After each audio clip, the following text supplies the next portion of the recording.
Tu as vu la Geneviève de Fontenelle? Ah, elle regarde cette femme. Pour la mettre en l'aise.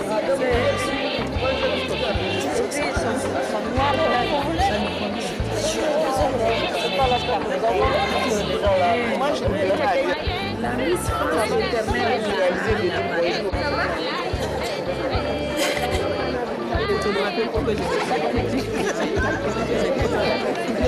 Ah, il a raison, oui.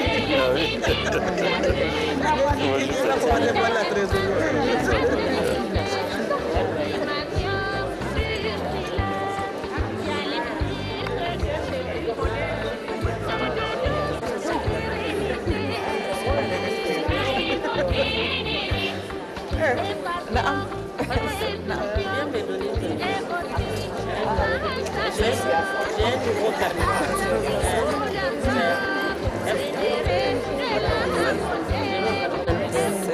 16, 40, 58, 22. Ok.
La directrice.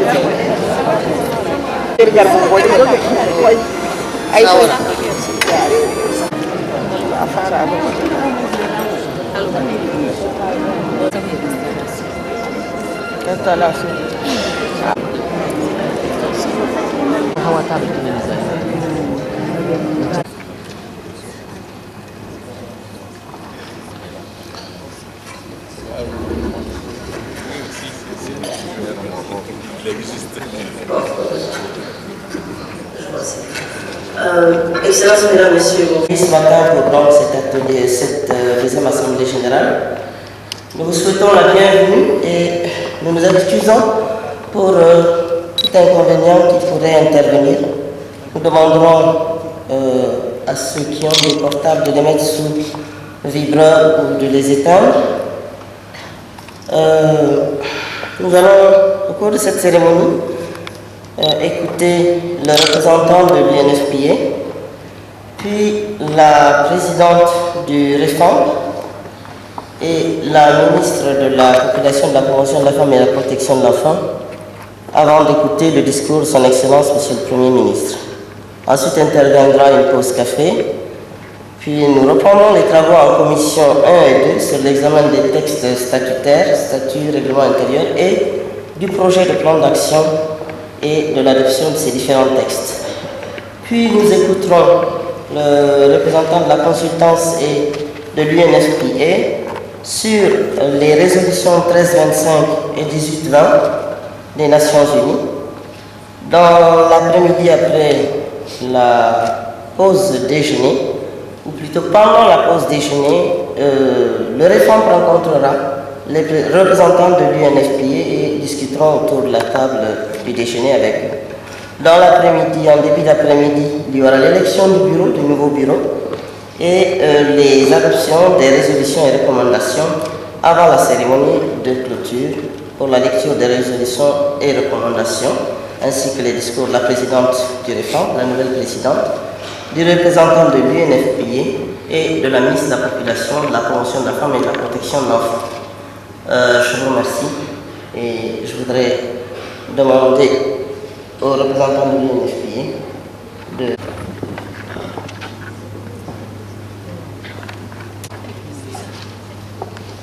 Conseil consultatif national, Madame la ministre de la Population, de la promotion de la femme et de la protection de l'enfant, Mesdames et Messieurs les membres du gouvernement, Monsieur l'administrateur délégué président de la communauté urbaine de Niamey, honorables parlementaires et ministres membres du REFAM Niger, Monsieur le directeur de la division technique de l'UNFPA à New York, Mesdames et Messieurs les membres du corps diplomatique et consulaire, Mesdames et Messieurs les représentants des agences du système des Nations Unies, Mesdames et Messieurs les représentants des organisations de la société civile, Mesdames, Messieurs, militantes et militantes de la cause de la femme nigérienne, bonjour. Permettez-moi de débuter mon adresse ce matin à la deuxième Assemblée générale ordinaire du réseau des femmes africaines, ministres et parlementaires, section du Niger, en partageant avec vous un des enseignements de nos dernières et toutes récentes visites à l'intérieur du pays. Au Niger, les efforts de promotion du bien-être familial, de santé maternelle, d'équité de genre ne peuvent aboutir subséquemment qu'avec une implication positive des hommes. Cela explique amplement les progrès significatifs de relèvement des indicateurs socio-sanitaires et socio-démographiques dans la région des Indères sous l'impulsion de la dynamique créée avec la mise en œuvre de l'initiative École des Maris. Je répète, l'initiative École des Maris. Une initiative qui voit les hommes, des maris modèles s'il y en a, à s'investir dans la mobilisation d'autres hommes. Des maris modèles pour les entraîner à favoriser l'accès des femmes aux soins, au conseil, à l'assistance professionnelle dans le domaine de la santé, à améliorer la fréquentation des structures sanitaires par les femmes et leurs enfants et à faire reculer le risque qu'en donnant la vie, une femme ne perde elle-même la sienne, comme c'est malheureusement trop souvent le cas. Ceci dit, il y a lieu de ne point oublier que toute promotion véritable et durable de la situation de la femme passe d'abord par l'engagement des femmes elles-mêmes, par leur combat pacifique et résolu pour faire avancer la pleine reconnaissance de leurs droits, pour assurer leur pleine participation à la citoyenneté, à la prise de décision. Voilà pourquoi nous nous devons de soutenir l'effort des femmes du Niger qui exercent ou qui ont eu à exercer de hautes fonctions électives ou dans le gouvernement à s'organiser, à constituer un groupe d'influence pour faire avancer la cause de la femme nigérienne. Aujourd'hui, nous sommes ensemble et permettez-moi, au nom du Fonds des Nations Unies pour la population, de dire toute l'importance que revêt le réseau des femmes africaines, ministres et parlementaires. À travers l'Afrique, depuis la fin des années 90, il y a eu ce mouvement. Ce mouvement déterminé à mettre en synergie l'expérience, les compétences des femmes qui ont eu le privilège, la chance d'être des leaders politiques, des décideurs, pour mettre cette expérience à profit, pour servir de modèle aux jeunes générations et pour exercer davantage, je me permets, Monsieur le Premier ministre, de dire la pression sur les hommes qui gouvernent, pour faire en sorte que leur place soit reconnue, pour faire en sorte que vous hésitiez moins à les nommer à des postes ministériels, pour faire en sorte que vous les appuyiez à se présenter à des postes électifs au niveau local, au niveau des communes, au niveau du Parlement. Monsieur le Premier ministre, Mesdames et Messieurs, j'en appelle à tous les partenaires techniques et financiers pour apporter un soutien fort à ce réseau. Ce réseau a été créé dans les années 2002-2003. Ce réseau a connu quelques difficultés que nous comprenons fort bien. Mais aujourd'hui, en voyant depuis quelques mois le dynamisme, pour ne pas dire l'agressivité positive, n'est-ce pas, de nos sœurs ministres aujourd'hui, anciennes ministres, anciennes parlementaires, décider d'aller de l'avant, je crois que nous devons être avec elles. Et c'est une bonne occasion. Le Niger est à la veille d'importants événements, de scrutins importants. Alors avec vous, nous devons travailler pour que davantage de femmes puissent aller voter, davantage de femmes expriment leur voix et que davantage de femmes aient le courage, la compétence d'être candidates. Est à vos côtés, sera à vos côtés et essaiera de mobiliser d'autres partenaires pour soutenir. Je vous remercie.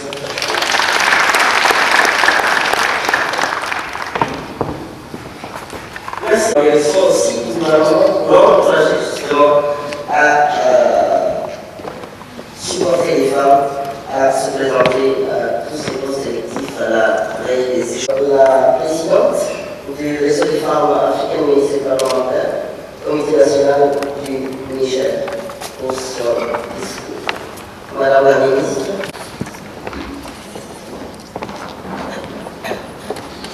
Des institutions de la transition, Mesdames et Messieurs les membres du gouvernement, Mesdames et Messieurs les autorités régionales et municipales, Excellences, Mesdames et Messieurs les chefs des missions diplomatiques et consulaires, Messieurs les chefs de la branche technique du programme UNFPA siège à New York, Mesdames et Messieurs les représentants des organisations internationales, Mesdames et Messieurs les leaders des partis politiques, Mesdames et Messieurs les membres du réseau des femmes, Mesdames les membres du réseau des femmes africaines, ministres et parlementaires, section du Niger, Mesdames et Messieurs les représentants des ONG et associations, et chers invités.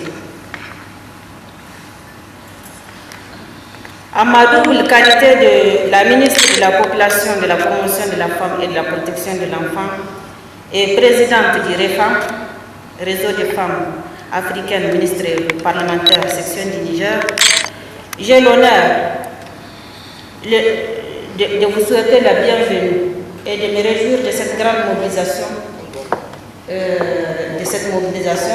qui symbolise tout l'intérêt accordé à notre organisation. Je formule donc le vœu ardent qu'à la suite de cette Assemblée générale, de confrontation d'idées, d'échanges confiants et fraternels de nos points de vue, le REFAM sortira encore plus affermi dans sa conviction de faire de la promotion de la femme une réalité observable et concrète dans notre pays.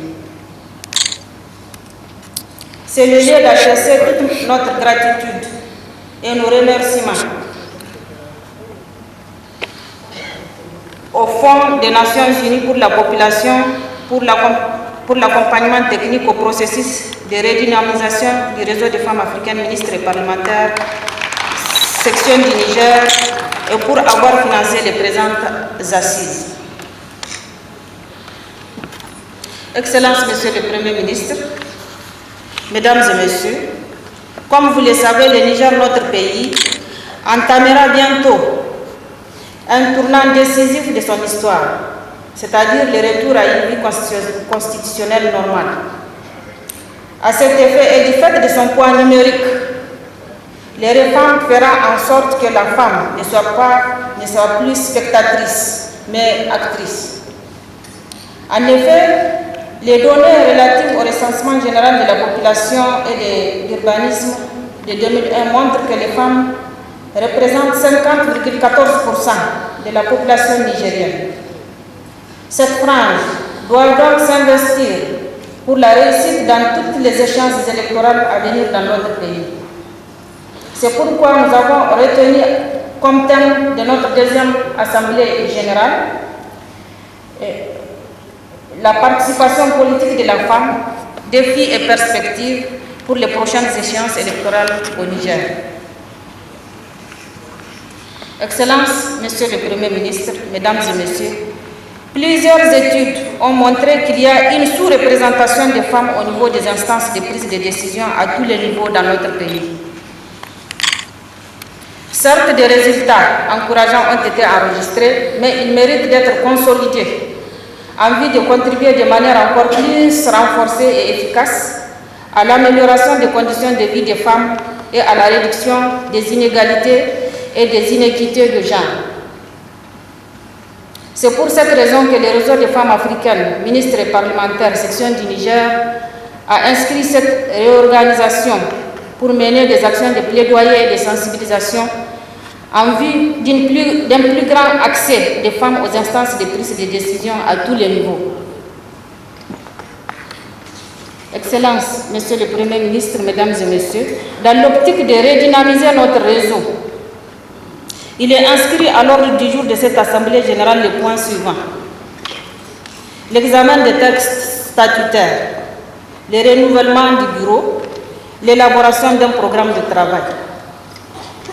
L'examen de ce point nous permettra sans doute de nous approprier encore plus des objectifs du REFAM et de comprendre qu'il est un véritable outil de développement. Sur cette base, le réseau s'engagera à mener une grande offensive pour lutter contre toutes les formes de violences basées sur le genre et dans tous les secteurs, éducation, santé, emploi, etc. Excellences, Monsieur le Premier ministre, Mesdames et Messieurs, pour terminer, je réitère les remerciements du réseau des femmes africaines, ministres et parlementaires, section du Niger, à tous nos partenaires et particulièrement au Fonds des Nations Unies pour la population et sollicite davantage vos appuis pour que les défis d'une plus grande participation de la femme dans la vie publique soient relevés. Les femmes nigériennes sauront compter sur vous. Je vous remercie de votre attention.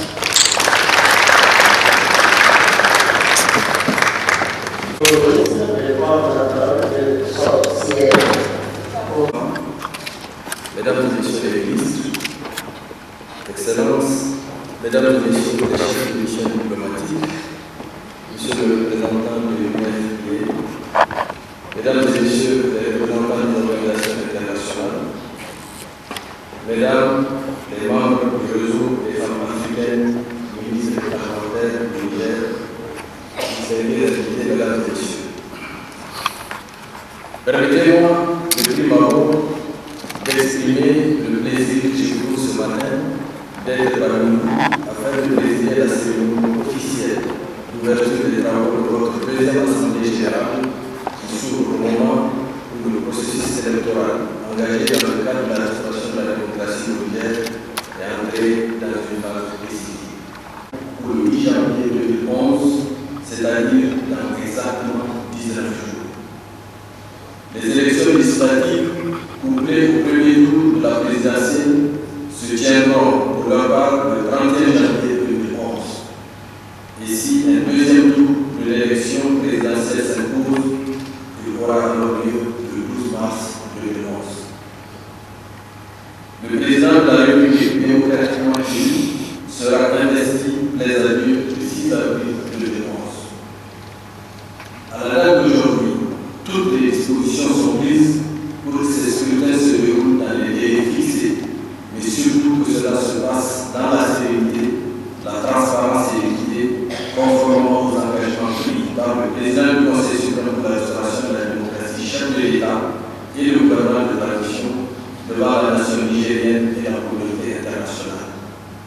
Pour ce faire, la Commission électorale nationale indépendante, qui a la responsabilité de piloter ce processus et à pied d'œuvre, grâce notamment à l'appui de nombreux partenaires techniques et financiers qui ont accepté de nous accompagner dans cette œuvre utile qui permettra à notre pays de retrouver sa place dans le concert des nations démocratiques.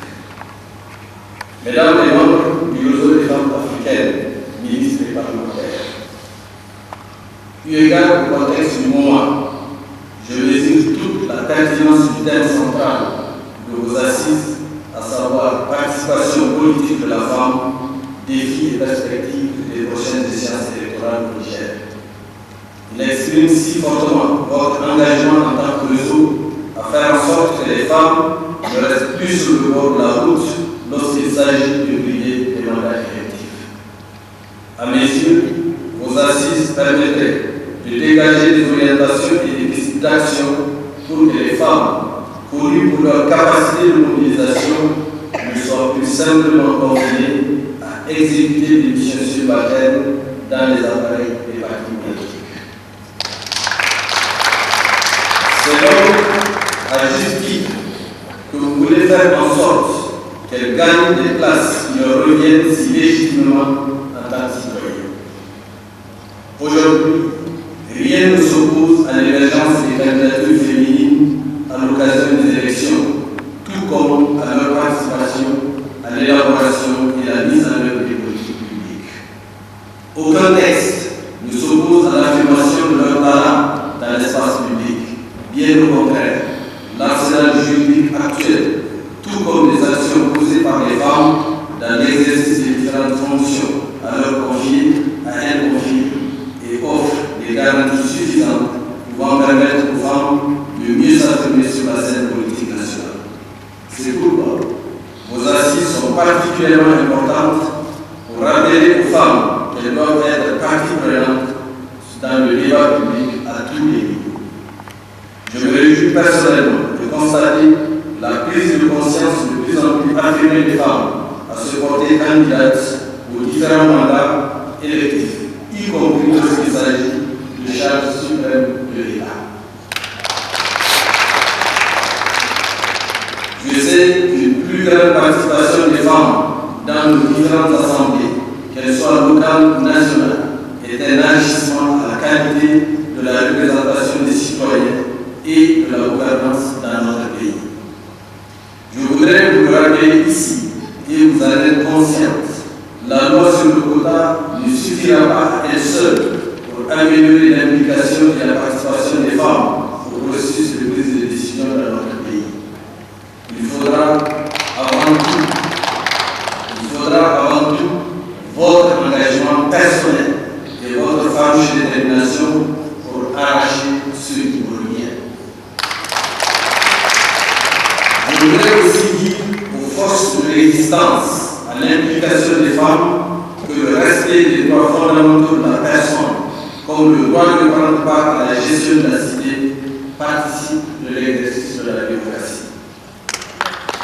Mesdames les civils, s'active à renforcer et à améliorer le cadre de vie de la femme nigérienne, en commençant par le cadre juridique qui consacre ses droits civils, politiques, sociaux et culturels.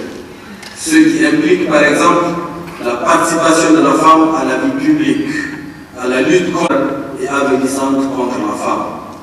Du reste, et vous le savez, les instruments juridiques internes ne font nullement de la femme une citoyenne qui ont régi l'État et particulièrement celle du 25 novembre 2010 consacre les droits fondamentaux de la femme. Mesdames et messieurs, les autorités de la transition qui inscrivent leur action dans une démarche à la fois participative et inclusive ont fait le pari de respecter la loi instituant le quota dans les mandats électifs, les nominations aux postes politiques et dans l'administration de l'État. C'est ainsi que la nomination des ministres du gouvernement de la transition, celle des membres des institutions de la transition et des cadres de l'administration publique ont obéi aux dispositions de cette loi.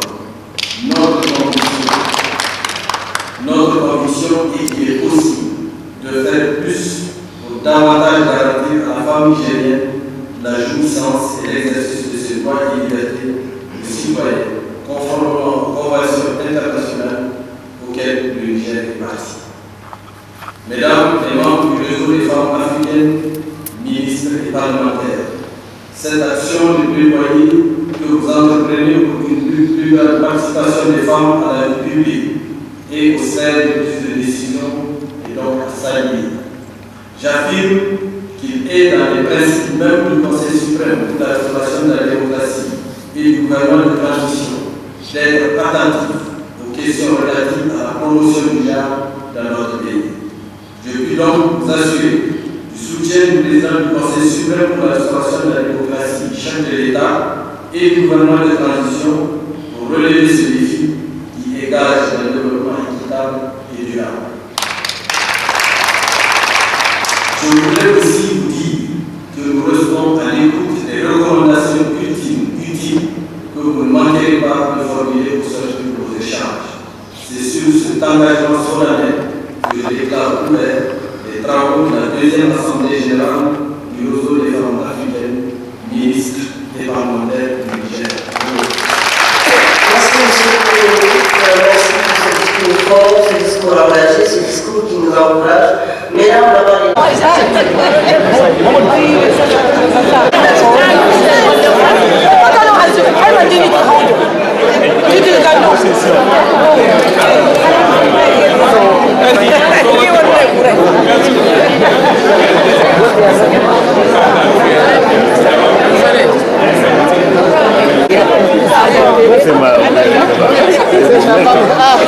Voilà mon fils.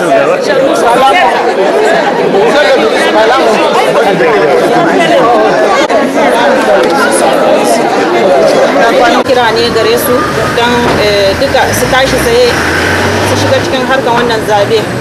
Wannan zabe ya zamanto ba kurum zuwa ne za a yi kurum ana jefa ma mutane kuri'a. So muke mata su je su da kansu su ajiye dokekinsu su ma a zabe su shiga cikin harkar election da kyau. To ko za ku iya bayyana mana wani irin goyon baya kuka samu dangane da wannan batu? Goyon baya to muna da goyon bayan partner namu UNFPA suna bayan mu suna kawo bakin kokarin su kuma gwamnati yana bakin kokarin nasa. Madam Allah ya kai ku wannan matsayi daga cikin mata a nan jamhuriyar Nijar inda ba kasan mata suke zuwa makaranta. Aka waye gari kun rikin mukamin minista ko kuma na dubtoci yau kun haɗa kanku. A zahiri menene za ku yi domin inganta rayuwar mata a Nijar baki ɗaya? Concrètement, qu'est-ce que vous êtes en train de faire pour progresser la femme au Niger? Kamar menene kuke domin inganta rayuwar mata a Niger? Rezo bon sayawa za a yi a kama juna kun san wannan rezo kin ba nan Niger kadai ba ne rezo ne sai rezo na Afirka duka.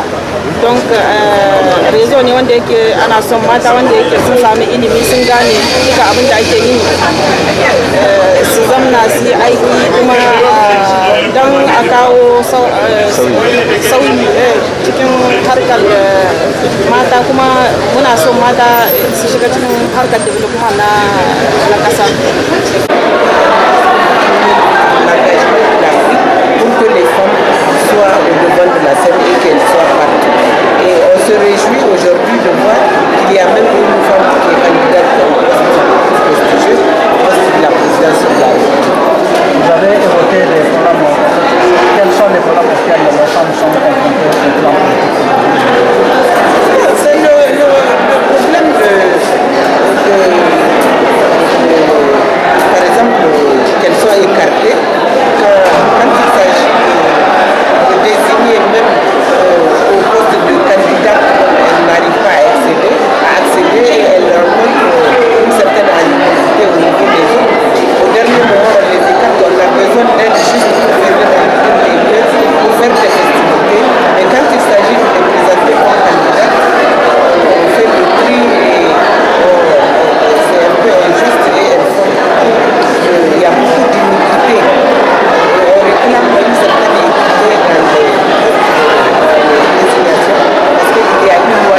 10% et puis c'est fini.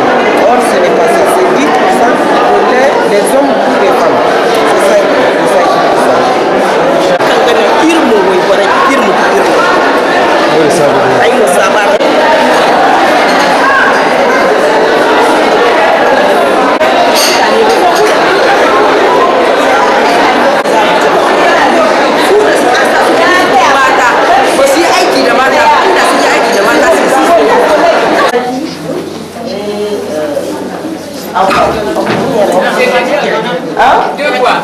Alors, en famille, Hélène, Touraki, Ambara, non, pas la radio. Pas la radio conférence. Pour les télévisions, télévision Dunia, Bon Ferré, la télé, Bon Ferré. En matière de télé, il y aura peut-être 4 télés. Pour l'ouverture et la clôture. Pour l'ouverture et la clôture, il y aura 4 télés. 3 télés qui nous ont accordé, ils n'ont pas accepté pour le montant qu'on leur a proposé. L'ouverture et la clôture incluse, alors que les autres télévisions ont non seulement accepté, mais ont ajouté également l'ouverture et la clôture. C'est dommage.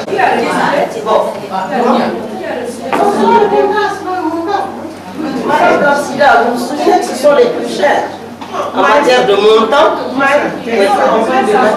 Non, on n'a pas de mal. C'est parce que les femmes ont quelques problèmes pour accorder des interviews, ceci, cela. Alors je dis, voilà ce qu'avec prévu, qui ne s'attendent pas à un retour à la fin.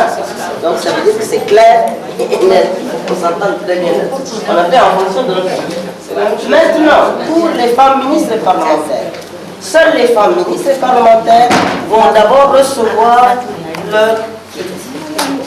Après les femmes ministres et parlementaires, en fonction des statuts et de la modification des statuts, celles qui ont occupé des hautes fonctions au niveau de l'État, de l'administration, etc. et tout ça, vont également recevoir. Mais s'il n'y en a pas, si elles en ont, alors que les femmes ministres et parlementaires n'en ont pas reçu, je suis pas examiner les textes en fonction des femmes ministres et parlementaires. Les autres pourront toujours nous aider et mettre ces élections-là.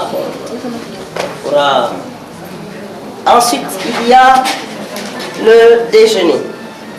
Pour le déjeuner, nous avons prévu un déjeuner avec les représentants de l'INFPI au niveau du siège.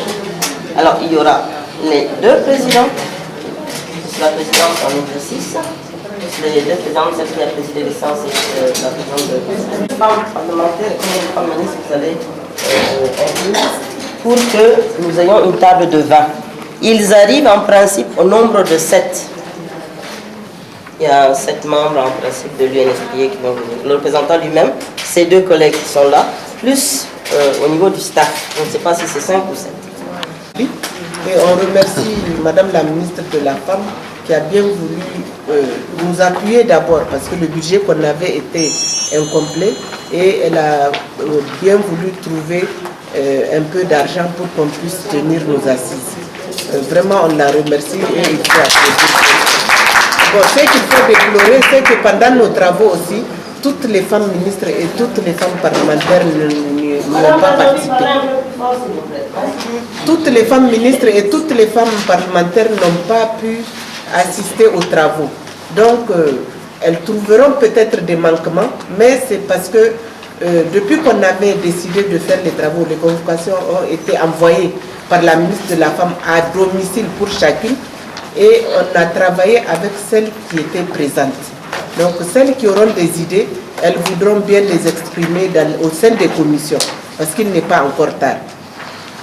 Notre réseau vraiment vient de démarrer. Il faut que les unes et les autres accordent de l'importance à ce réseau, parce qu'il y a 3 pays, le Sénégal, le Mali et la Côte d'Ivoire, où les réseaux marchent bien. Et ces réseaux-là sont financés par l'UNFPA, par l'UNICEF et d'autres partenaires, et ça dépend de notre capacité de mobilisation. L'UNFPA finance dans chaque pays le siège et même un secrétariat permanent. Donc je sais que si ça commence à marcher, les unes et les autres vont venir. Mais il faut que le noyau qui a commencé et d'autres qui vont venir aient le courage de commencer et de démarrer malgré les difficultés. Parce que vous avez vu, la salle n'était pas pleine. Et on pensait qu'on n'avait pas fait assez de mobilisation, mais après les femmes sont venues. Et vraiment c'est bien. Donc on va commencer nos travaux. C'est une seule journée, donc il faut qu'on soit efficace. Je vais passer la parole à la ministre qui va vous dire l'ordre du jour. On va d'abord recevoir une petite formation sur la résolution 1325 plutôt. Et ensuite, on va faire circuler 2 listes pour les travaux en commission. Il y aura 2 commissions. Une commission textes fondamentaux, vous allez vous inscrire, et l'autre plan d'action. Les unes et les autres vont s'inscrire dans la commission de leur choix d'honneur, qui sera, où il y aura la participation de notre financeur, si je peux dire comme ça, l'UNFPA, et qui sera présidé par la ministre. Donc ici, on va discuter du plan d'action, vous allez le voir, vous allez l'aménager et on va le défendre au niveau des bailleurs de fonds. Donc moi, c'est tout ce que j'ai à dire. Si on peut...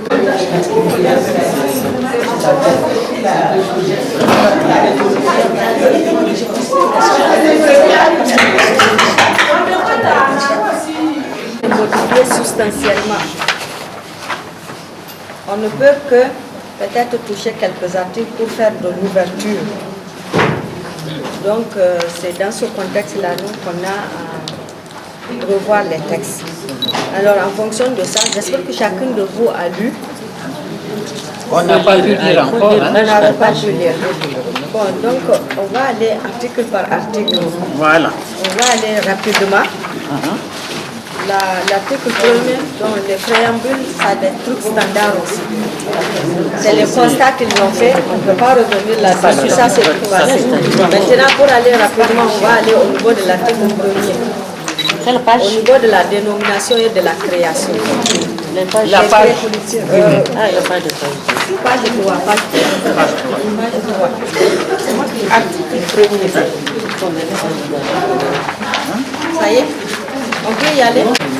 Conformément aux dispositions de la loi 84-06 du 1er mars 1984, modifiée et complétée par la loi 91-06 du 1er là-bas. Oui, il y a une remarque à faire.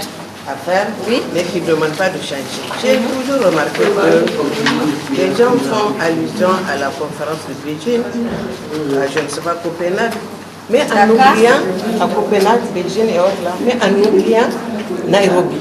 Jamais on n'a pas fait cas à Nairobi. Oui, c'est ça. En 85. C'est la moitié de la décennie. C'est la première réunion mondiale des femmes à Nairobi, au Kenya. Il n'y a pas de changement. S'il n'y a pas de changement, Marie, les dates sont là. Il y a eu des déplacements, plus haut niveau même des ministères. Il faut quand même conserver cette date-là. C'est comme l'année internationale de la femme. C'est ça. Mais je ne dis pas de changer, mais quand même c'est une observation très... La première année, c'est en 85, même s'il n'y a pas de changement, on vient à Copenhague, on vient à Beijing, on vient à Ici. Moi, c'est une observation. Parce que les grands qui ne connaissent pas, il faut quand même savoir qu'il y avait la première réunion de la décennie, de la moitié de la décennie de la femme à Nairobi. Moi, je pense qu'on peut Mais bien sûr, parce que dans les mouvements que j'ai eu à dire, il y a eu la première assemblée qui a eu à travailler sur les statuts. Et il y avait Madame Lee Kadja qui s'était occupée de ça. Ça peut être un oubli, ça on peut l'ajouter.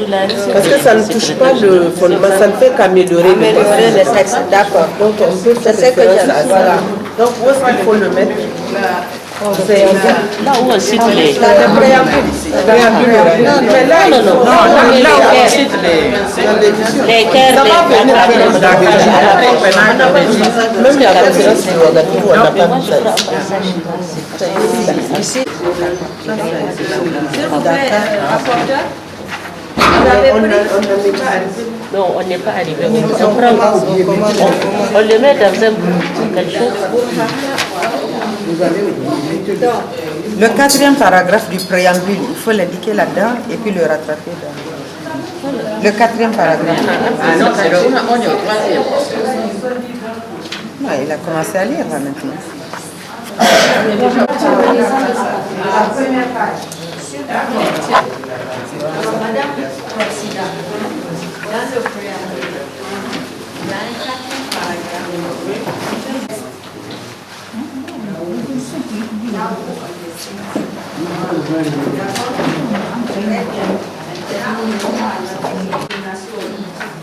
Elle peut changer à notre niveau. Dans ce réseau-là, les femmes ayant occupé de grandes fonctions, c'est ça qu'on a dit, et les femmes leaders. Alors, les femmes leaders va devenir autre chose. C'est à nous maintenant de trouver le cycle exact. Mais elle va corriger les fautes, c'est pour ça que c'est écrit par un médecin. Nous, là, on commence ça avec la santé de la reproduction.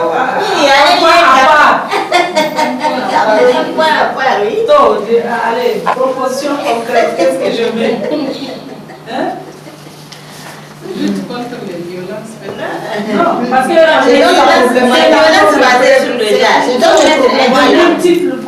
Non, il faut mettre les violences basées sur le genre. Le poids des tâches domestiques, le poids encore pesant des traditions et la culture, et le poids. Et les violences basées sur le genre. Les violences basées sur le genre. Ce n'est pas des défis là, comme ça. Non, c'est basé sur le genre. Les DG, dans leur discours, ils ont mis l'accent là-dessus. Non, c'est important, c'est bien, mais comme tu as vu, à quel niveau on met ça? J'ai mis ça après le poids encore pesant des traditions et de la culture, les violences basées sur le genre.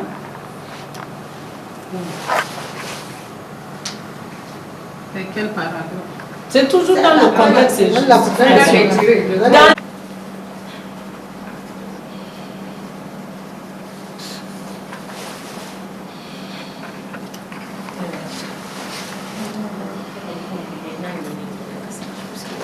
J'ai vu des fautes.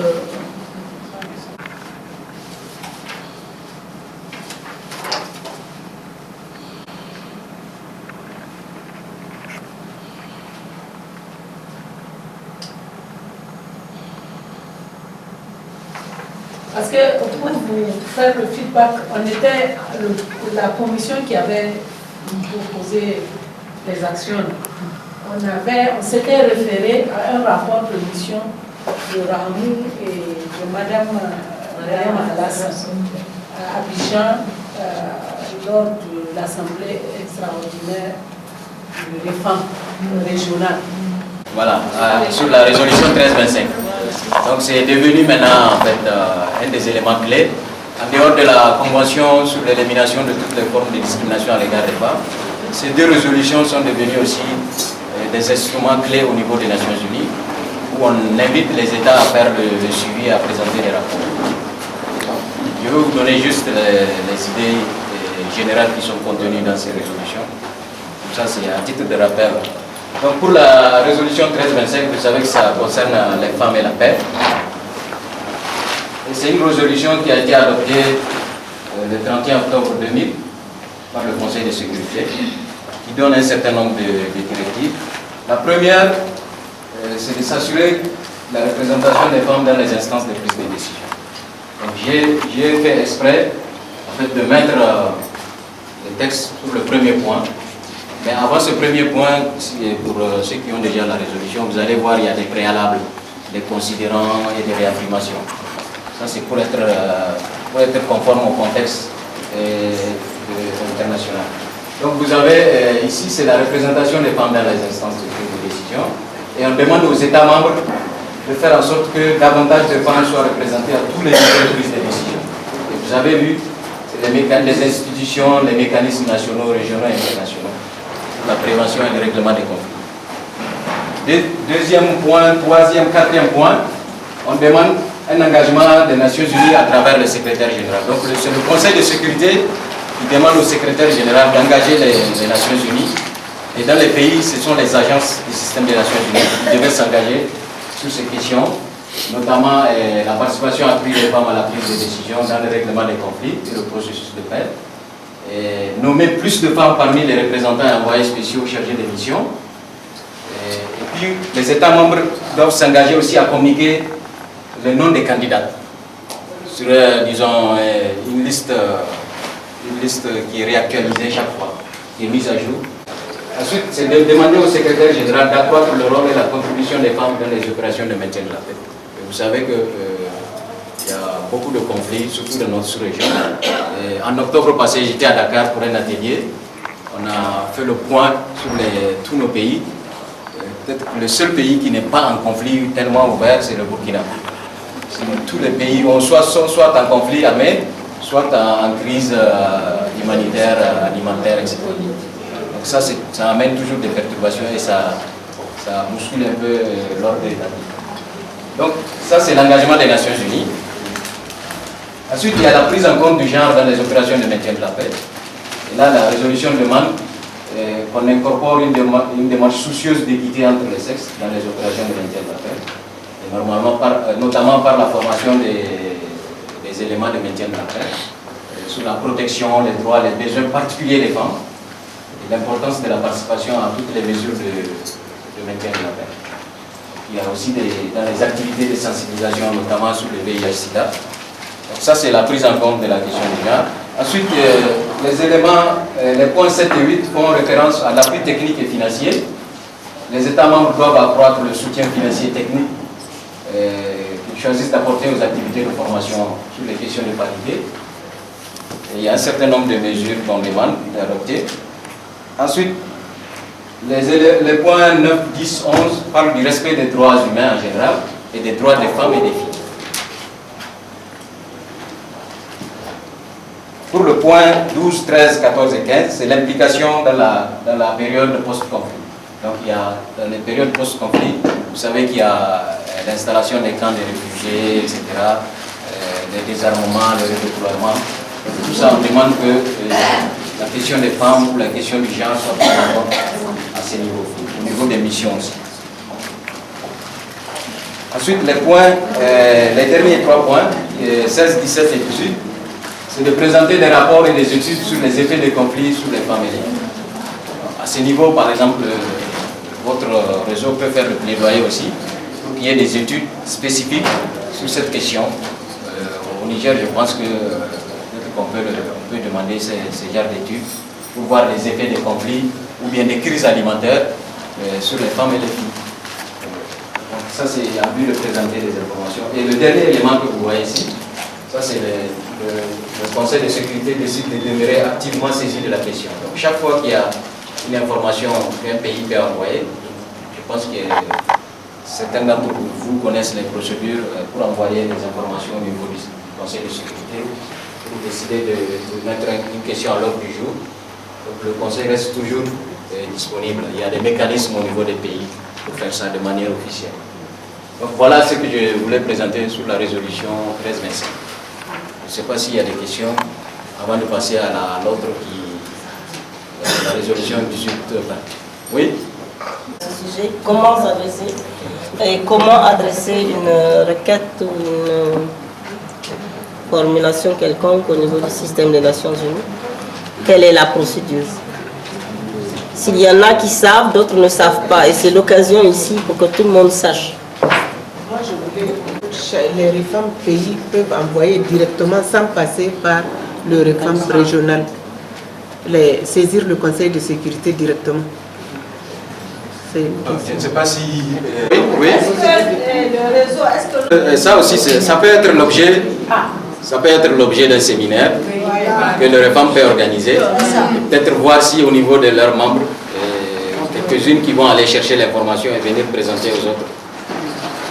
Parce qu'il y a demandé que le Conseil de sécurité se saisisse d'une question sans passer par la voie officielle, les différents ministères, affaires étrangères, etc. Donc il y a tout un processus qui est décidé, qui existe. Peut-être ça peut faire l'objet d'un atelier que vous pouvez mettre dans votre plan d'action. Et je pense que je peux m'engager. UNFPA peut vous financer sur ce genre de choses. Parce que ça, c'est important pour la la suite du processus. Voilà. Oui, oui, Par madame. rapport à de réfléchir sur les mécanismes de mise en œuvre de la résolution 1325. Parce que beaucoup de gens ne sont pas informés sur cette résolution. Et sur ce point, le ministère a produit un module de formation genre et gestion des conflits. Il fait partie du module, du manuel de référence en formation de genre. Madame Chebou est là pour confirmer.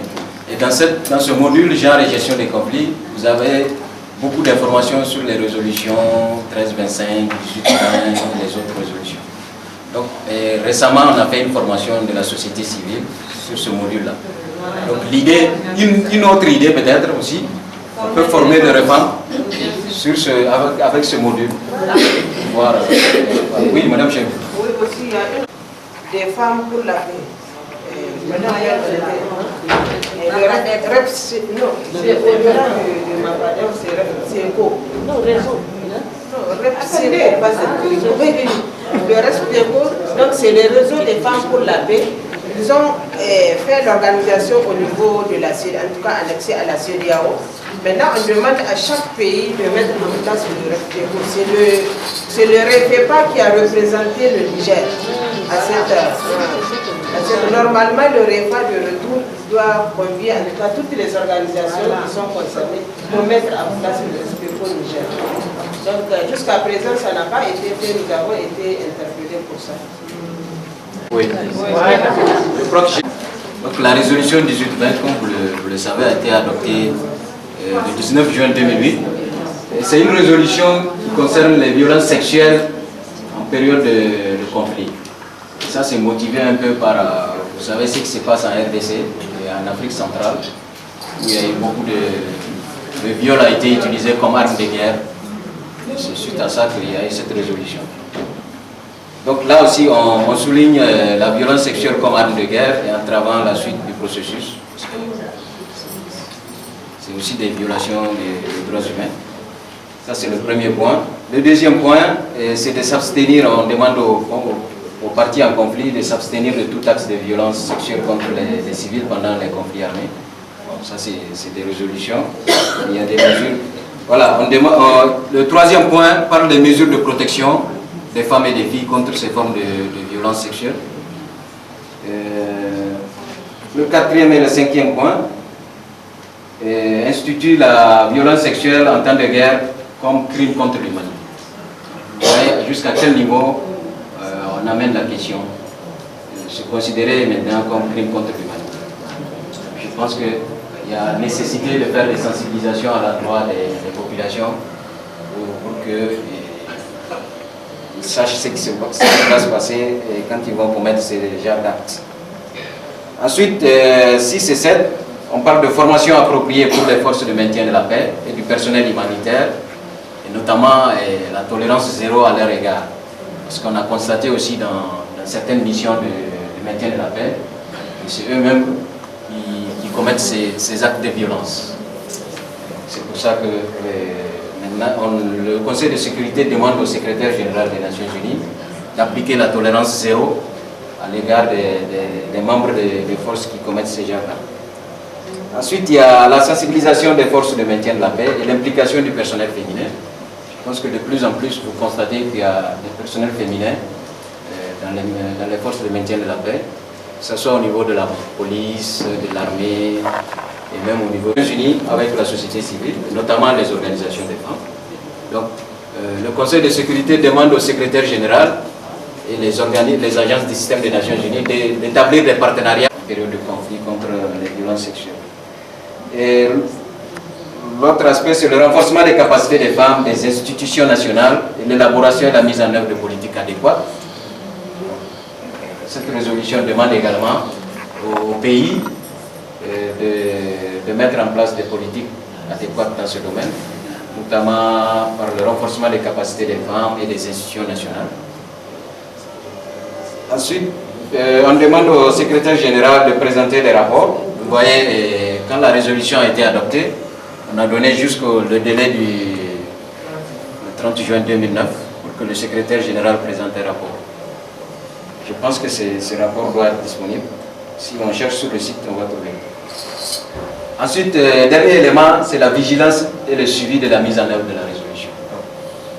Là, on demande aussi aux partis, aux États et aux Nations Unies d'être vigilants et de s'assurer que les dispositions de cette résolution sont mises en œuvre.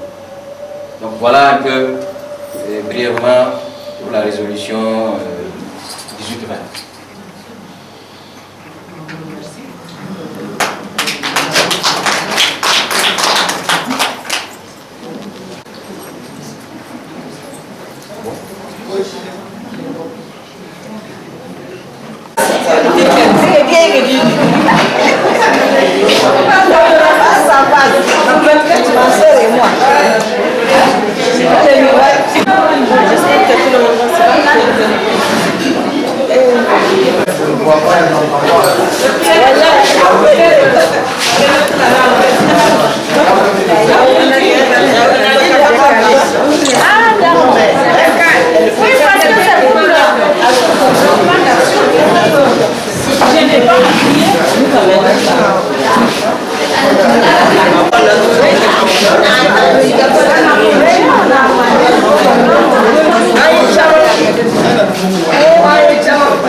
Ancienne parlementaire, 6e République. Et Pierre Falmata, inspectrice de l'enseignement secondaire, personne reçue sous durée femme. Madame Bala Saratou, ancienne parlementaire. Madame Moussa Sala Rabilema, parlementaire 6e République. Madame Mariam Sali, parlementaire 5e. Si vous avez terminé les postes votre poste, en tout cas, si vous êtes chef d'entreprise, en même temps, si vous avez été parlementaire et ministre, ça serait bon de le savoir.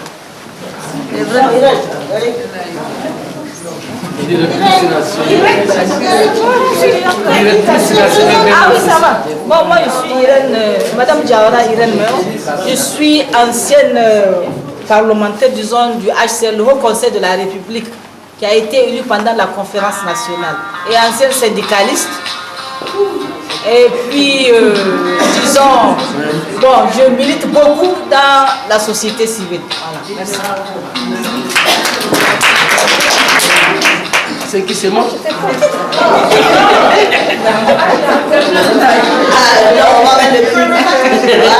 Donc, je suis Ajara Kiakanta, j'étais membre du conseil des sages, donc au temps de, je ne sais pas c'est quelle république avec la transition de M. Barré. Bravo. Et j'ai été 2 fois vice-présidente de la CENI en 2004 et en 2009. Et je milite au sein de la société civile. Nous sommes membres, j'étais membre fondateur de la Congafen. J'ai été présidente de la Congafen, présidente de l'association des sages-femmes du Niger. encore et encore. Moi, je suis Mme Sabo Fatoumazara. Je suis l'actuelle présidente de la coordination des ONG et associations féminines Congafen. Je suis présidente de l'ONG Éduquer pour un mieux-être à Nouri, qui est membre de Congafen. Je suis actuellement au conseil consultatif et je suis ancienne directrice de la promotion de la femme. J'ai travaillé pendant 4 ans. Et là, nous sommes en train de travailler pour qu'il y ait beaucoup plus de femmes dans les instances de décision encore.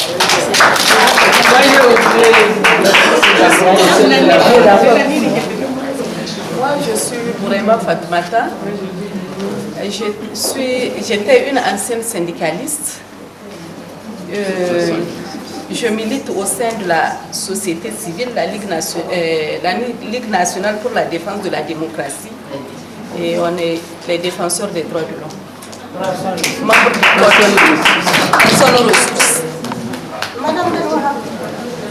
Madame Benohab Achet, je suis politicienne, une grande politicienne. Je suis la présidente nationale des femmes Rahama, le parti vert.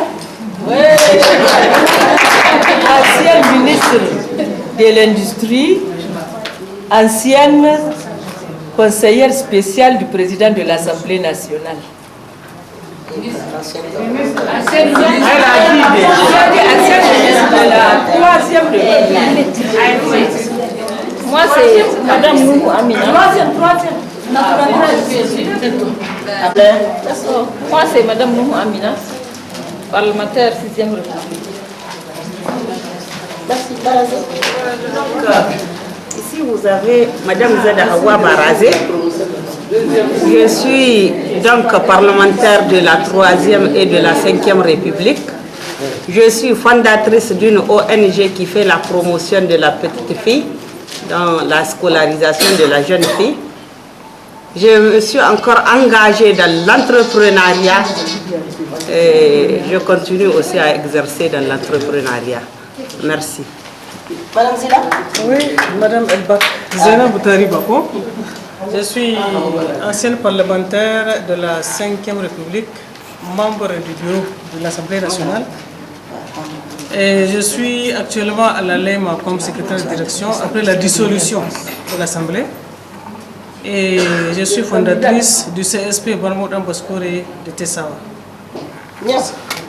Zila, c'est Madame Boukari Zila, je suis enseignante de formation, j'ai été inspectrice de l'enseignement et actuellement je suis à la retraite. J'ai été syndicaliste au sein du syndicat des enseignants du Niger. Je fais partie de plusieurs ONG dont certaines sont avec moi. Je tairai le nom. Donc j'ai été ministre de la population et des réformes sociales. Hawa.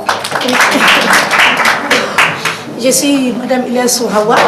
Je suis membre de DLD, les démocraties, liberté, développement, première association de Donc, je suis Madame Ilyassou Hawa Issoufou et je suis fiscaliste de formation.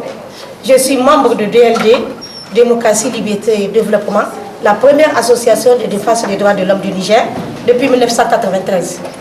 Je milite au sein de la Congafen. Je suis membre du BENCODE, le collectif des organisations de défense des droits de l'homme. Je suis membre de l'ONG Tanedi, une ONG qui lutte contre la pauvreté et la défense des droits de l'homme et des enfants en difficulté. Je suis responsable militante et présidente du lancement du mouvement social des femmes du Niger en 2013. Et je suis actuellement commissaire à l'Observatoire national des droits de l'homme et de liberté fondamentale. Et je représente la Congafen, les associations féminines du Niger. Merci. En 95. Merci. Moi, je suis Madame Maria Mamoussa. Je suis la présidente de l'ONG SOS Femmes et Enfants Victimes de violences familiales. Je suis là en tant que personne ressource sur les questions de violences basées sur le genre. Merci. Merci. Je suis Madame Labo Hadja Halimatou, chef service budget et finances au ZANAC à la SEGNA. Je suis militante CDS Rahama. Je suis candidate aux législatives 2011.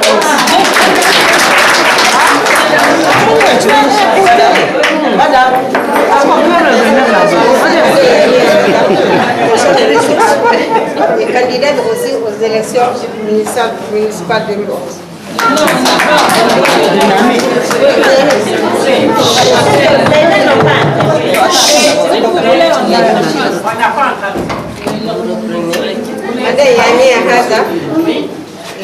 Personne de ressources. Je suis candidate aux élections municipales 2011.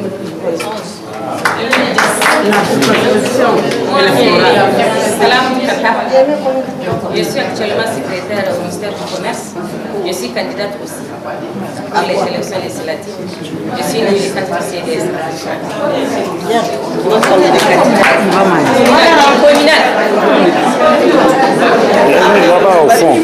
Madame Margaret Hussein Suntalma, ancienne parlementaire de la 6e République. S'il vous plaît, suivant. Merci. Ancienne militante Mineni. Ancienne parlementaire de la 6e République. Le reste, il y a beaucoup d'activités qu'on a. Tanti, il y a une qui est derrière là-bas, c'est pas présenté. Je suis candidate aussi à la 7e République. Ah, on ne veut pas. L'administration du ministère, si elle ne se les passe pas. Ah, d'accord. Moi, je suis Madame Melele, je suis ancienne ministre. De quoi? Ça suffit. Non, ça ne suffit pas. Personne n'a entendu. On n'a pas entendu. Non. Je suis Madame Melele, je suis ancienne ministre. Ministre de quoi? Je vais me lever, enlever mes mots de jambe. Moi, je suis Madame Diataou. Je suis une ancienne présidente de la Congafen. J'ai été vice-présidente du Conseil économique, social et culturel à la République passée. Je suis vice-présidente du comité nigérien sur les pratiques traditionnelles, dont l'excision. Je suis présidente de l'association des femmes africaines face au sida, la SOA. Je vous remercie. Bien, puisque ma place a été vérifiée, je la récupère. Mariama Keïta, journaliste de formation, ancienne présidente du Conseil supérieur de la femme, de la communication et première présidente de la coordination des organisations non gouvernementales et associations féminines nigériennes, la Congafen. Merci. Moi, c'est Mme Meifa Derekia. Je suis vice-présidente de l'association des sages-femmes du Niger.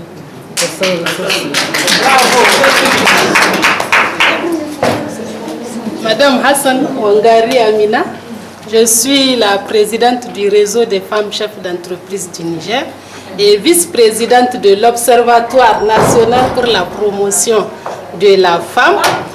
Et je suis ici en tant que personne ressource. Donc nous sommes dans la plateforme des ONG et des associations pour l'observation de la transparence des élections futures. Donc nous vous accompagnons.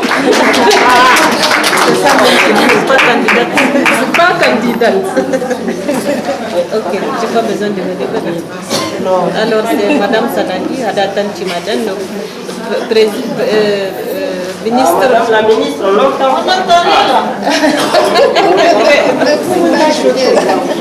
Bien, alors, c'est Mme Sanadi, Hadatan Chimadan. Alors, je suis ministre de la Population, de la Promotion de la Femme et de la Protection de l'Enfant du gouvernement actuel. Merci. Bravo. Voilà, présidente du REFAM. Monsieur le représentant. Oui, bien sûr. Moi, je suis Yacine Diallo, le représentant de l'UNFPA au Niger, à savoir le Fonds des Nations Unies pour la population. Et je suis champion de la promotion de la femme nigérienne.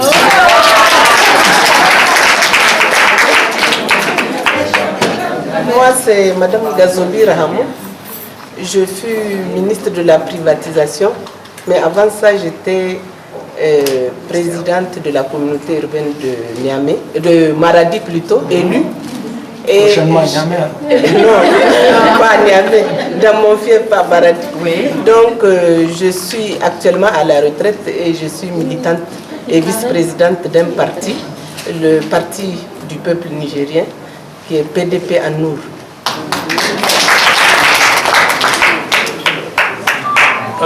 Bonjour madame, je suis Hugues Koné, je suis conseiller régional en communication pour la région Afrique, basé à Dakar. Et je suis ici à l'invitation du bureau de l'UNFPA du Niger. Et je fais partie d'une mission qui est venue du siège également. Et nous avons beaucoup tourné dans le pays et vraiment nous repartons, j'allais dire, favorablement impressionnés. Ah, c'est pas bien. Moi, c'est Issa Sadou, chargé de programme genre et droits humains à UNFPA.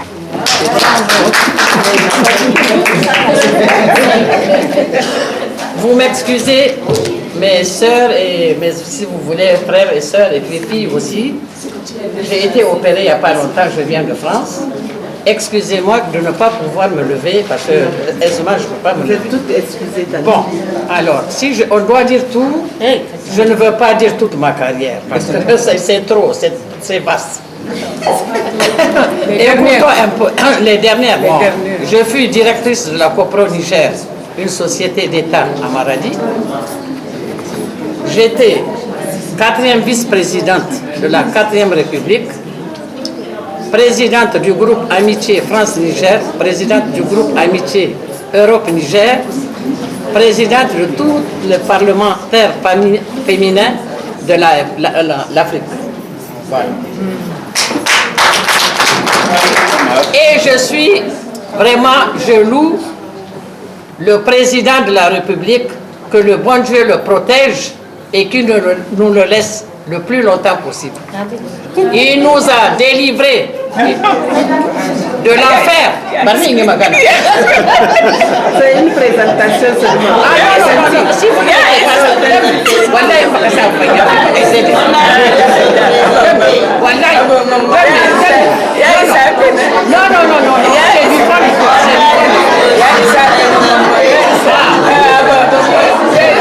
non, mais moi je dis parce que j'ai vécu.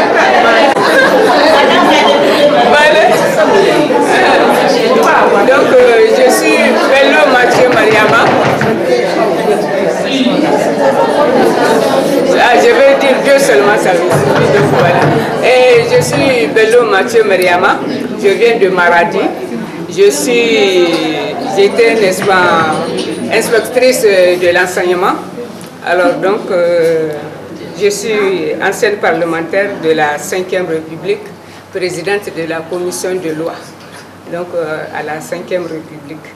Alors maintenant, je suis future candidate au municipal, au régional. Et bon, voilà, merci.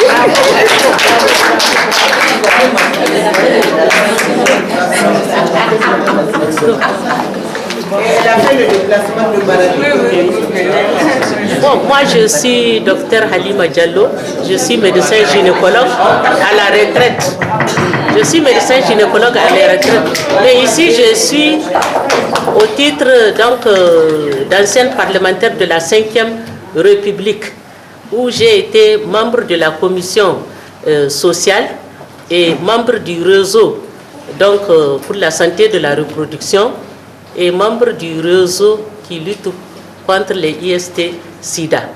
Et ma carrière, c'est que je suis issue quand même de la société civile, étant membre fondatrice de l'AFN, membre fondatrice du RDFN, membre fondatrice de l'ANDDH. J'ai été membre fondatrice de l'ANDDH. Oui, et j'ai été présidente de l'association nigérienne pour le bien-être familial. Et j'ai été directrice de la planification familiale au Niger.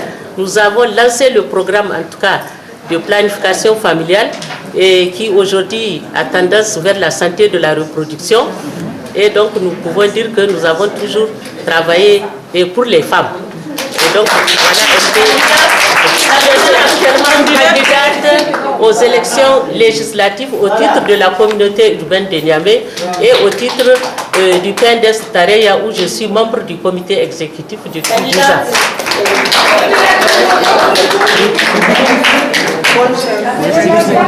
Merci. Moi, je suis Madame Sampo Mariam. Mon colonel Donc, je suis Madame Sampo Mariama. Je suis ancienne directrice générale des douanes, ancienne ministre, membre de l'Association des femmes juristes du Niger.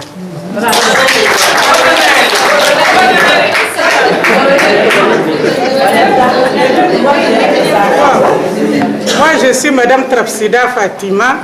Je suis enseignante permanente de l'ENA à la retraite, et ancienne ministre de la privatisation et présidente du réseau des femmes cadres supérieures du Niger.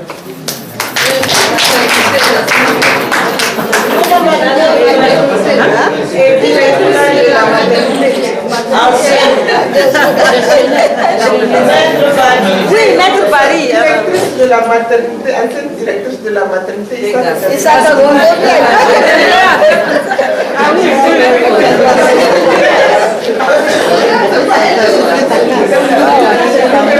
Moi, c'est Maître Paris du Batanyandou, commissaire principal de police, ancien préfet président de la communauté urbaine de Niamey, ancien ministre de la promotion de la femme et de la protection de l'enfant, ancienne présidente de l'association des femmes juristes du Niger et actuellement je suis présidente de la fédération Mata Massoudoubar Niamey commune 2. J'ai été élue locale les élections passées 2004 et représentante à la communauté urbaine de Niamey.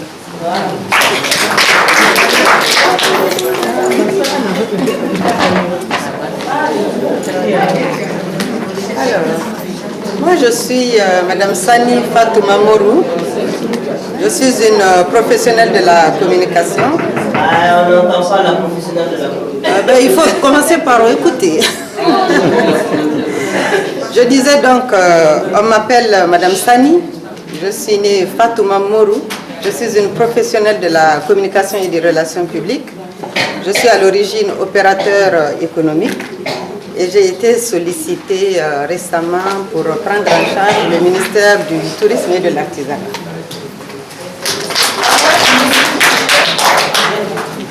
C'est bon, merci. Pardon? Oui, indépendante, parce que je n'ai pas de parti. Je suis Rabide Digao. Non, c'est-à-dire les gens se lèvent pour se faire entendre. Moi, je suis de formation enseignante, on m'entend parfaitement bien. N'est-ce pas? Donc, vraiment, je n'ai pas besoin de me lever. Donc, je suis Rabide Digao, enseignante de formation, donc titulaire d'un CAPES Sciences naturelles.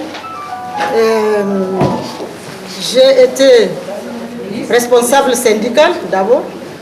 Donc je suis la première syndicaliste à être entrée dans le secrétariat général du SNEN en occupant le poste de secrétaire général première adjointe, donc deuxième personnalité du syndicat. Je suis militante de l'ANDDH, j'ai été membre fondatrice de RDFL. Je suis ancienne ministre du développement social, de la population, de la promotion de la femme et de la protection de l'enfant. Je suis ancienne ambassadeur itinérante.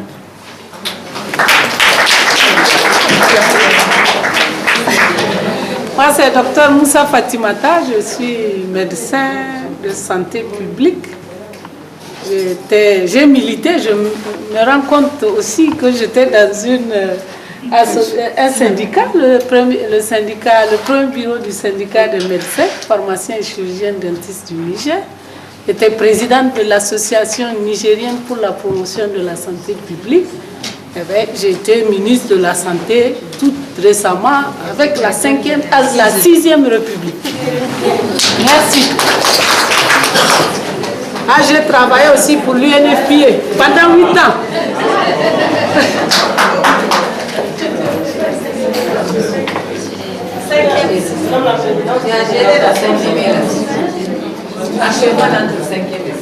En tant que SIG, 5e République.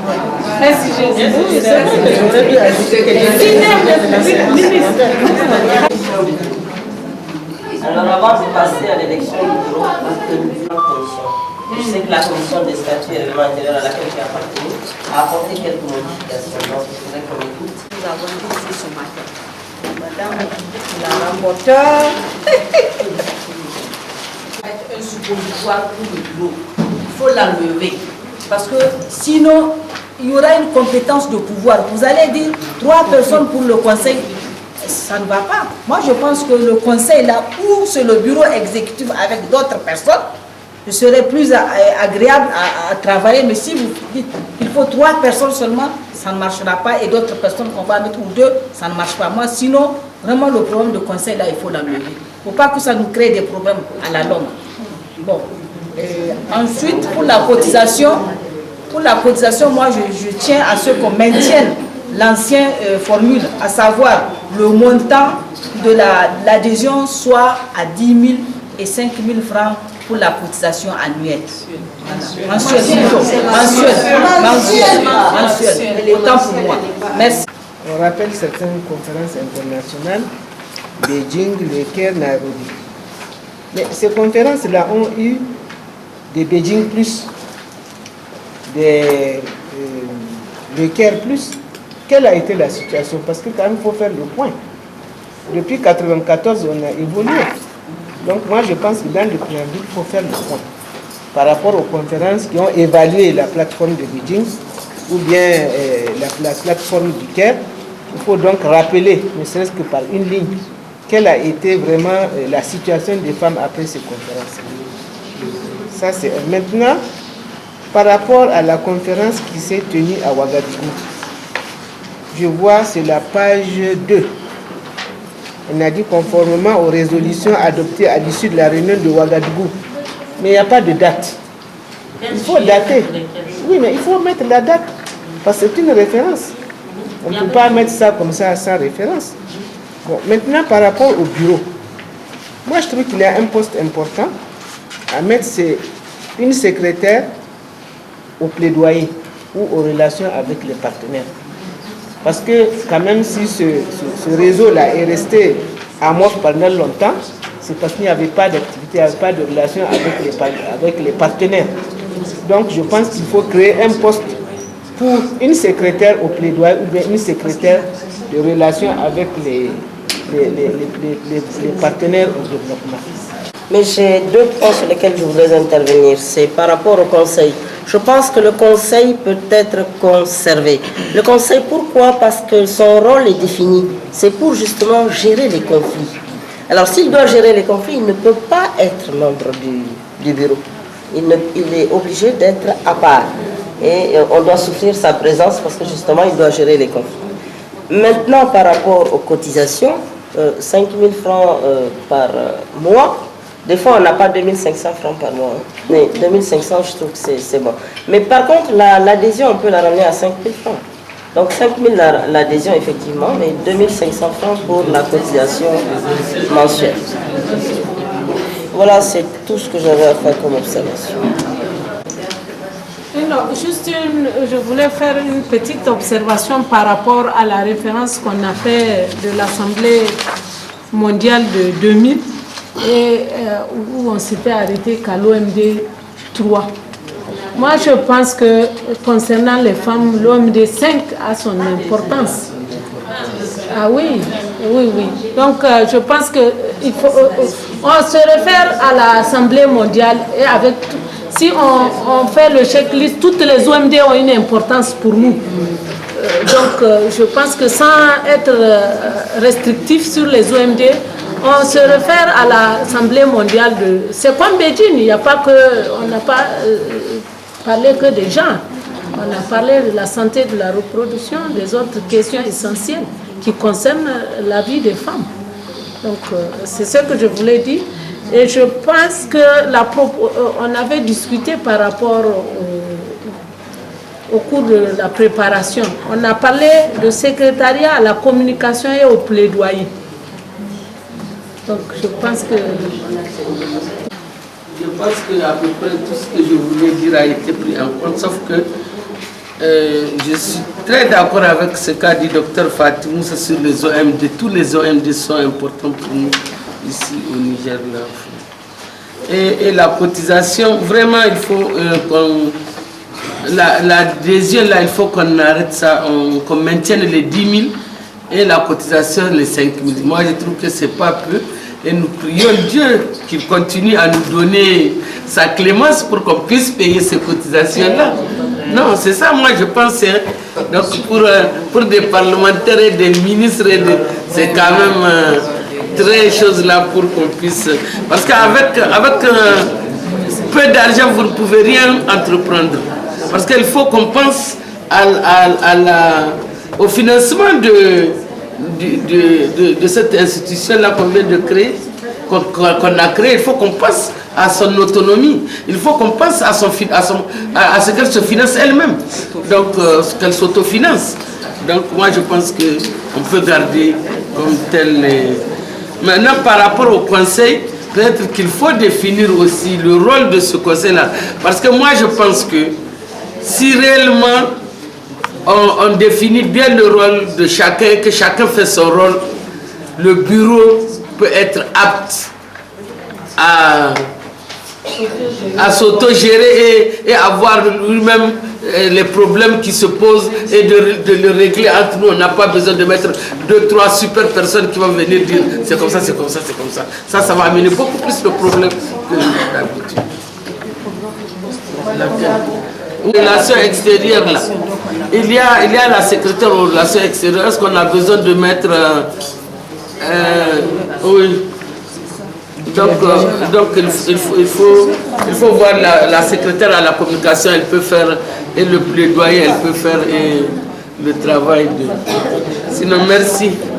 Moi, j'ai quelques petites observations, notamment à la première page, fonctionnement des organes, donc l'Assemblée générale.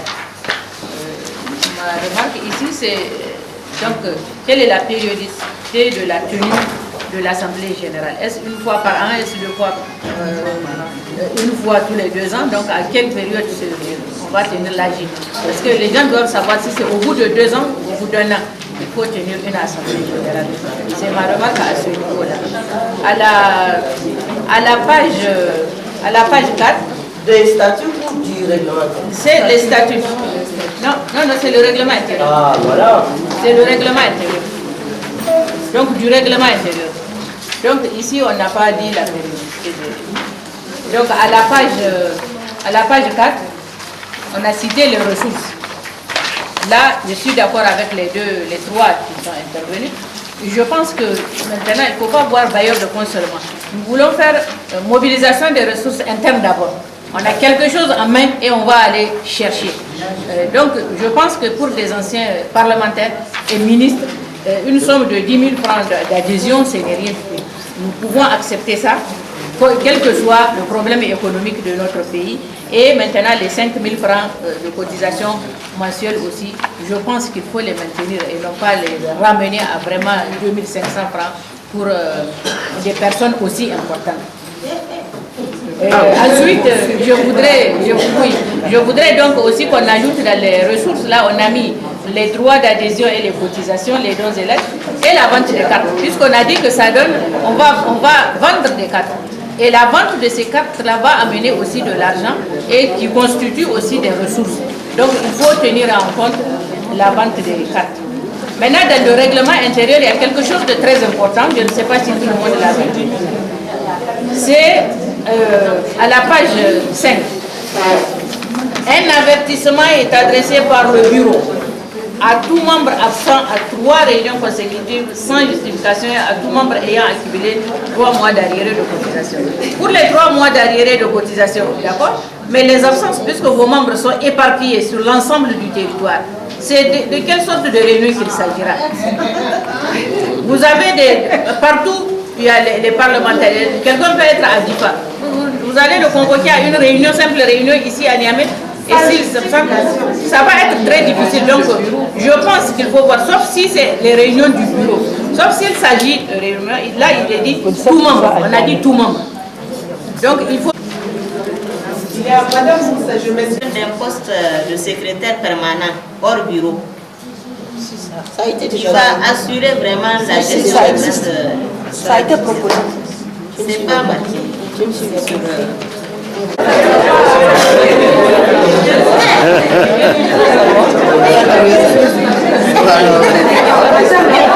qu'il y a des gens qui financent les partis politiques? Et moi, je pense que vous êtes toutes à la hauteur de la tâche. C'est ça. Oui. Du bureau, absent à 3 réunions consécutives, et on a fait référence à celles qui se retrouveraient à Difa ou autre. Alors, les membres du bureau doivent être nécessairement à Niamey, s'il vous plaît, dans ma compréhension. Donc, il n'y a pas de problème de distance qui intervient. C'est tout. Vous payez 1 ou 2 cotisations, et puis le problème c'est que sur 2 cotisations payées sur les 12, la personne va se prévaloir d'avoir commencé au moins à payer, et vous ne pourrez pas vraiment gérer ça. Donc il faut ramener les cotisations à des cotisations annuelles. Et moi, je pense que les femmes ministres en fonction et les députés en fonction ne doivent pas payer les mêmes montants que celles qui sont des anciens. C'est pour ça que le problème se pose. 60 000 pour un ancien parlementaire qui n'est plus en fonction, la personne peut trouver ça cher. Mais un député qui a 1 400 000 par mois, 500 000, je pense qu'on peut dire aux députés de payer les députés en fonction et les ministres, par exemple, 100 000, et puis les autres peuvent payer 5 000. Vraiment, nous l'avons apprécié. Par contre, nous avons eu à signaler différentes choses. Premièrement, notre engagement, réaffirmer notre engagement au niveau de l'UNFPA à vous appuyer à renforcer votre dispositif d'action, à savoir vous aider à mettre dans une forme, vous m'excusez du terme, vendable, n'est-ce pas, vos ambitions, à savoir vos objectifs, les résultats que vous attendez de votre propre action, les stratégies que vous envisagez de mettre en œuvre et en fait les activités que vous vouliez conduire pour atteindre les résultats que vous escomptez. Et bien entendu, en définissant de manière bien pertinente des indicateurs objectivement vérifiables pour voir si ce que vous avez entrepris, ce que vous entreprenez, vous êtes sur la voie de les réussir. Nous avons dit que nous sommes prêts, n'est-ce pas, à vous appuyer là-dessus, puisque nous sommes déjà acquis à votre cause. Mais ce que nous cherchons, c'est vous aider à mobiliser d'autres partenaires pour les amener à être acquis à votre cause. Donc il faut que ce que vous présentez soit vendable, soit acceptable par d'autres. Nous avons dit également que dans ce que nous avons entendu, il y a lieu de mieux faire ressortir votre ambition en termes de capacité de mobilisation des ressources en faveur, n'est-ce pas, de la condition de la femme. Vous devrez être des leviers pour collecter de l'argent, n'est-ce pas? Vous devriez pouvoir conduire des missions à l'étranger pour mobiliser des ressources. Vous devez être à mesure d'infléchir l'action au niveau du Parlement, au niveau de quelque gouvernement que ce soit, pour que davantage de ressources soient allouées, n'est-ce pas, à la situation de la femme. Nous avons dit également qu'il est bon, il est important, indispensable que vous infiltriez, n'est-ce pas, tous les milieux de pouvoir, que ce soit au niveau des syndicats, que ce soit au niveau des gouvernements, que ce soit au niveau de la communauté internationale des bailleurs de fonds présents au Niger, vous devriez pouvoir infiltrer, vous devriez pouvoir avoir des champions au sein de ces différents groupes pour que votre cause soit davantage défendue. Nous avions dit également que, en nous tournant vers Madame la ministre de la Population, de la Promotion de la Famille et de la Protection de l'Enfant, que ce serait une grande victoire si chaque fois qu'elle se déplace ou que vous vous déplaciez, n'est-ce pas, à l'intérieur du pays, que des petites filles, des jeunes filles puissent vous envier. Non pas envier parce que vous êtes belle, vous êtes bien habillée seulement, mais vous envier pour votre position, pour la position de leader que vous avez et que vous leur serviez d'exemple et qu'elles rêvent à devenir comme vous. Je pense que ce serait une grande victoire. Alors, mesdames, je ne vais pas m'attarder davantage. Je dirais tout simplement que également dans votre plan d'action, dans vos orientations, il faudrait que l'homme ait sa place. Que l'homme apparaisse comme votre principal allié. Or, vous avez tous les moyens, tous les atouts pour cela. Alors, de grâce, utilisez ces atouts-là, mesdames. Je vous remercie.